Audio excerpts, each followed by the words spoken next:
Todd, we recently launched our asset allocation ETFs, and one question that we often get from investors is whether you can get broad diversification with just one ETF. Yeah, it's a really good question, Matt, because with our asset allocation ETFs, as you mentioned, we really just have one line item, if you will, one ETF. Underlying that, we have 7 core building blocks. So these are very broad market index funds.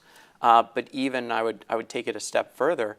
I would say that within those 7 funds, we have all the different asset classes that you typically think about. So large cap equities, mid caps, small caps, more growth securities, value securities, emerging markets, developed markets. And then on the fixed income side, we have the corporate bonds, the government bonds, securitized bonds.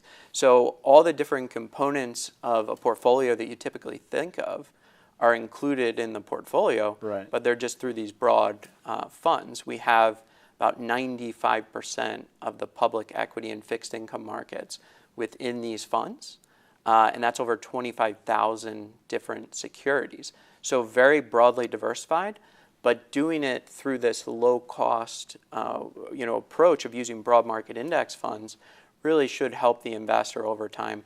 Also keeping the turnover down, because as we turn over the portfolio more with more components, that could erode the return of the investor.